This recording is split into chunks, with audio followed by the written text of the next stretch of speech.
What do you get when you combine an Italian car brand, four-wheel drive, a bear endemic to China, and a man hell-bent on embarrassing Land Rover owners? You get Pedro, a jacked-up 4x4 Panda that is the epitome of the phrase small but mighty. It's a car I've admired from afar for well over a year now, so I thought it was high time to meet the man behind the build.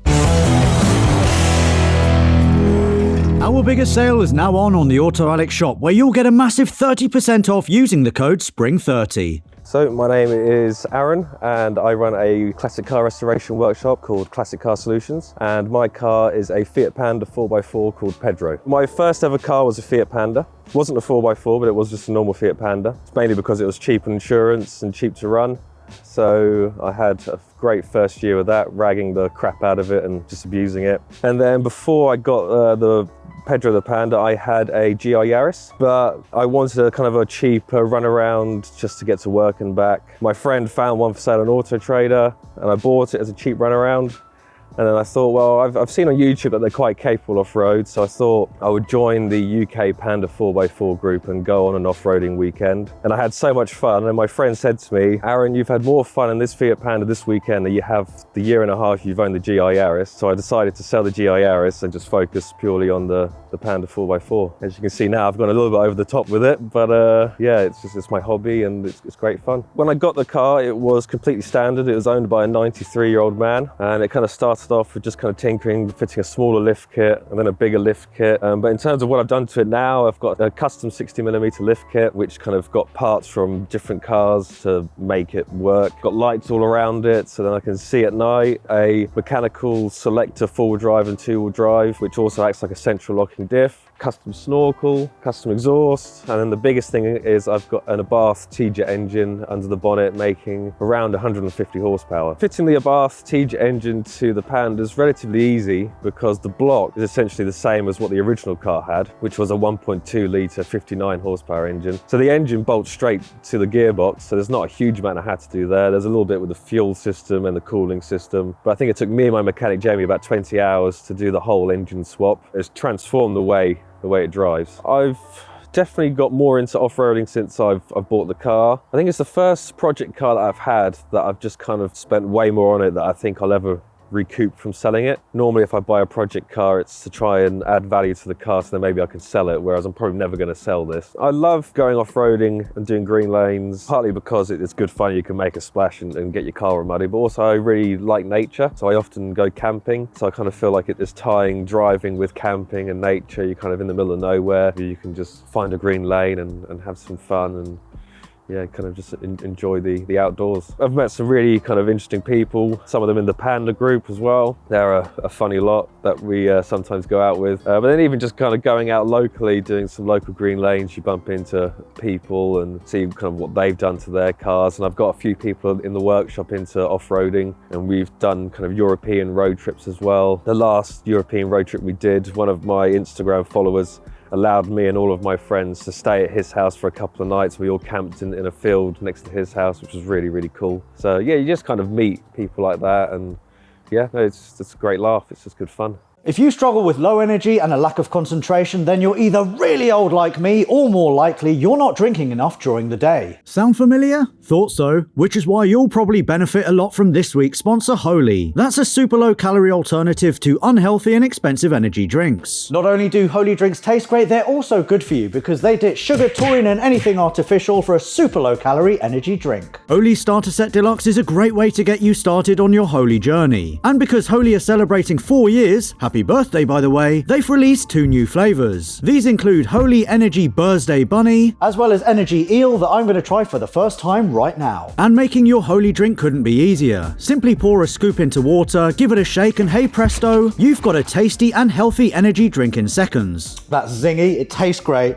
And also my tongue at the moment is just dancing. It's super happy. This genuinely tastes fantastic. So if Holy sounds like something you could also benefit from, then grab yourself a Starter Set Deluxe that gets you 42 portions of Holy Energy, iced tea and hydration, and use the code AUTOALEX5 for a massive £15 off your Holy order. Right, so Aaron, obviously the first thing that I notice about Pedro is I've never stood next to a Panda that was quite so tall. Yeah. And I'm quite limited with height, so this is even more extreme. But yeah, you've obviously got a custom lift kit on there? Yes, yeah. On the internet, the biggest lift kit you can get for these cars is about 40 millimeters. I wanted a little bit more than that, so it's kind of a mismatch of various parts from different cars to make it into a 60 millimeter lift kit, which has been a big transformation to the off-road ability of this car. Also, the fact that I've got bigger off-road tyres, that's also made it a bit taller. But to fit them, I've had to cut the arches out and then put these arch trims on there because there just wasn't enough room otherwise to get the bigger tyres. I think I remember seeing you actually cutting these on Instagram quite a few months ago, maybe even a year ago. Thinking, wow, this is going to be a really, really cool build.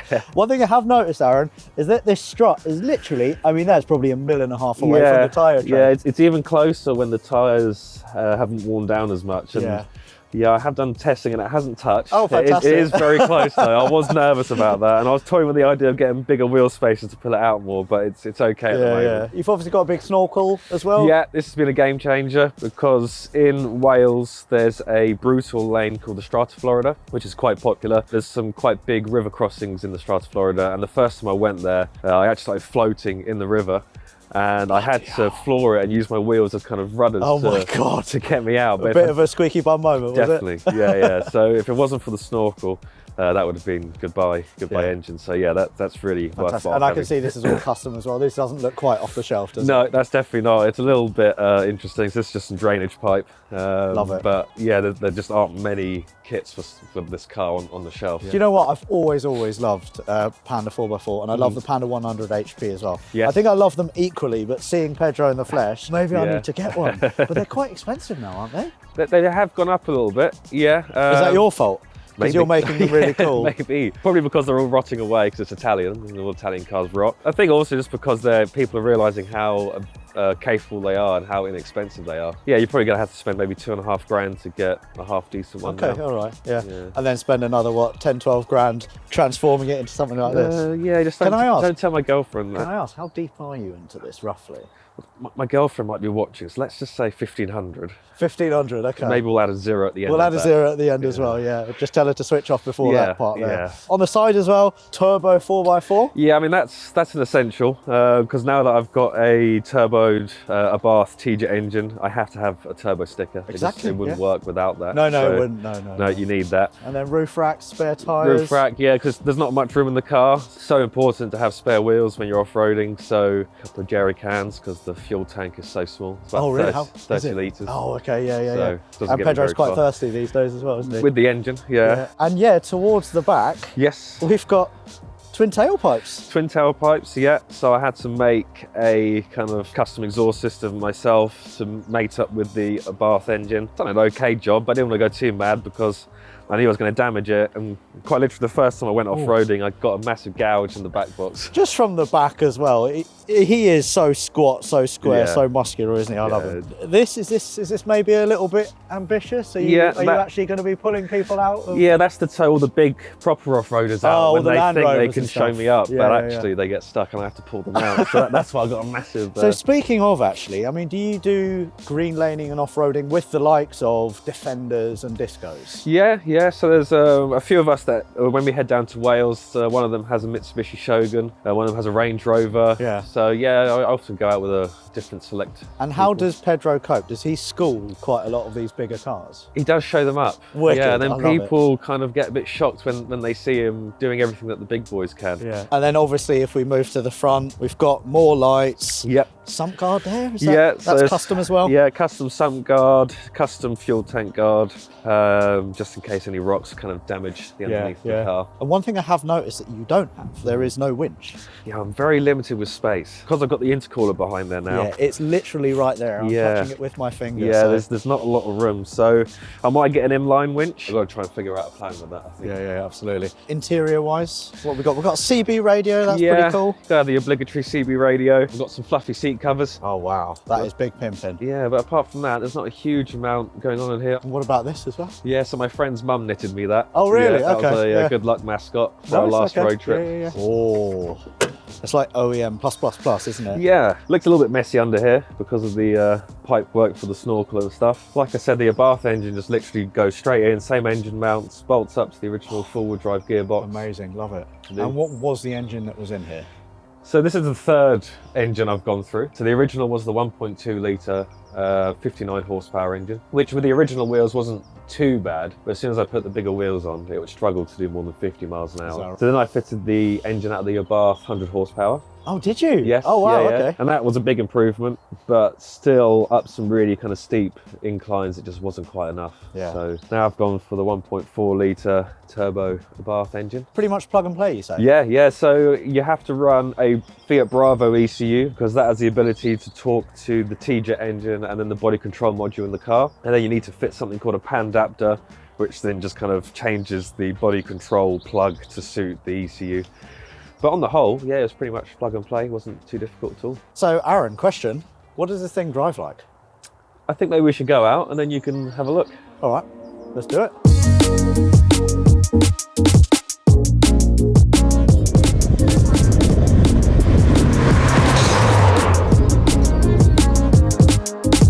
Daily driving is quite easy to live with. Yeah, it's not bad. It's a small car, so I can nip around town. If I'm careful, I'll probably get maybe 30 mpg. Decent, yeah. So parts are cheap.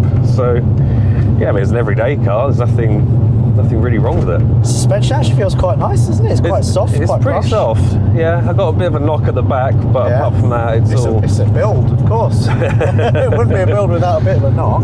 I'm loving these seat covers. they're quite cosy, aren't they? Oh my God, yeah, that's really nice actually, really, really nice. Fourth gear, doing It's 3,000 RPM at 50 miles an hour. yeah, the gear So ratios. at motorway speeds, are you doing like screaming Yeah, down the motorway? 3,500 3,500, RPM. okay, Yeah, it's okay. not great. Yeah.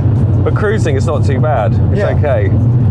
But it's when you give it a bit of power, that's when things start to get a bit interesting. Oh really, is it a little bit, does it not want to go in a straight line? No, because the suspension is so soft, whenever I give it power, Yeah. the rear kind of squats, and then the front just kind of wants to go all over the place.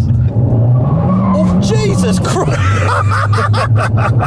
That's amazing! It's not. Oh, that's hilarious. Yeah, in the wet, it's a lot more sketchy. I was not but- expecting that. So are we in front wheel drive only at the moment? Yeah, so normal driving, I'm only in front wheel drive. Yeah. And then when I go off road, obviously I'll move the lever down there, and then Yeah. that locks it into four wheel drive. My main thought was, as long as I can cruise on a motorway at 70 miles an hour and then be able to rag it up some steep inclines, I'm happy. Yeah. But the result kind of.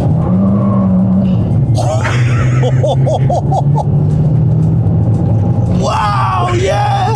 Go on, Pedro! And what about other upgrades? Have you done anything to the brakes? Brakes are standard, so I might look into doing something with them. The clutch is from the 100 horsepower Panda, so it's a little bit stronger than the original 4x4 clutch. And Yeah. it seems to be holding up to the power okay at the moment. And what about the drive shafts? Are you a little bit nervous about that? Yeah, that is a concern. Yeah, again, they're only redesigned for 59 horsepower, so Yeah. now having 150 is probably, they're probably screaming the inch of their life. Oh, this is hilarious. Oh, really, really good fun. Yeah, it's a laugh. I think it's probably time that you have a go. Yeah? Yeah? Do you want to have a go? I'll have a little go, yeah, and then definitely we'll have to try and find some mud as well. Yeah, definitely. I think so. Yeah.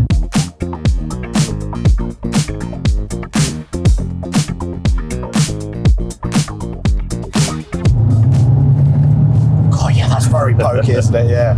Do you know how much Pedro weighs? I think standard they're around 1,050 kilos. So quite a good power to weight ratio Yeah. with having 150 brake horsepower now. Yeah, I think so. But yeah, I mean, the seating position's really nice. I do enjoy sitting a little bit higher. Steering doesn't really do a great deal, does it? It's a little bit wallowy. yeah, quite numb, but you know, it's an off-roader. This Yeah. isn't what it's designed for. The gearbox is very, very nice. It is, I do yeah. like that. It's just a car that you drive. It shouldn't exist, but it just puts a massive smile on your face. Yeah, exactly. And people don't expect to see a Panda kind of kitted out like this, so when I'm driving it into work, I always get people kind of pointing, looking, or putting their thumbs up. The response to it's actually been way better than I thought. Oh, really? Yeah. When I originally kind of started doing it, it was almost kind of taking the mick out the big boys. Yeah. But people seem to love this. And it just goes to prove that small cars can do it too. Yeah, exactly. I'll give it a little second gear pull if that's all right. Sure. Jesus Christ! It just wants to take you to the edge, doesn't it? Oh, that's hilarious. That is very, very funny. Go on, Pedro. You just feel the whole thing kind of pitching and moving. Yeah. This is wild. This is absolutely wild. A lot of people were saying that this probably wasn't the right engine to do off-roading, but power kicks in at like 1700 RPM, so it kicks in quite low. Yeah. And a few of the tests that I've done, it's just been a big improvement off-roading. Speaking of, shall we show Pedro a bit of mud? I think we should. It'd be rude, wouldn't it? He's looking a bit too clean at the moment. Yeah.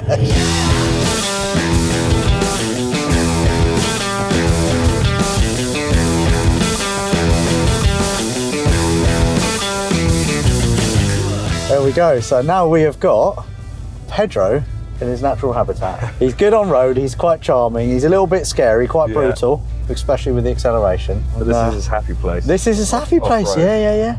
So you've got it in four-wheel drive at the moment? Yeah. So which is why that's lit up there, yeah? Yeah, so nice. The mechanical lever, when I'm on road it's two-wheel drive, and then when I want, turn to four-wheel drive. Wicked. So what's the most kind of like extreme off-roading you've done in Pedro? It's a tough one. I think Wales is pretty extreme. There's a lot of bits on there where you could quite easily hurt yourself and damage your car. Yeah. But then also when we did a group of us went out to Andorra last year. Oh, cool.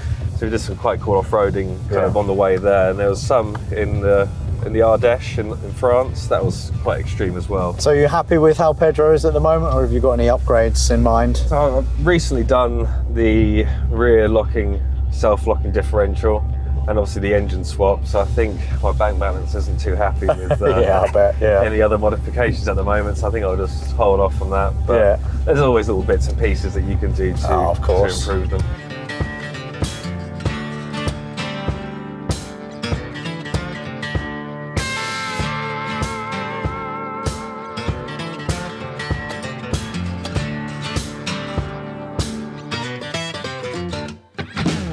All right, so I've had a really, really fun day driving, getting to know not only you, but your car, Pedro the Panda 4x4, a car that I've actually admired for a long time on Instagram especially. I've been following you for about a year. And I've been following the build, and to finally be here and experience Pedro has been an absolute pleasure. So thank you very much. I really appreciate it. Thank you very much for coming down. I hope you've enjoyed today. Oh, really have.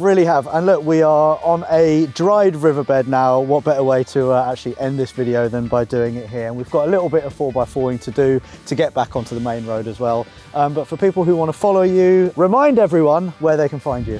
So my Instagram is the Panda 4x4.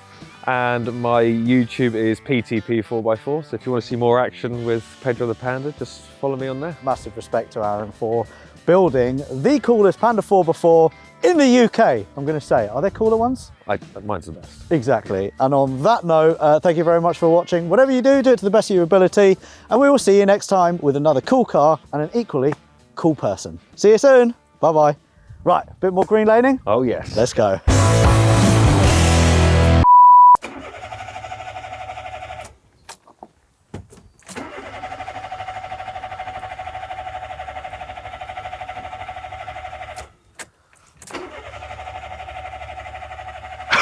It's actually not scripted.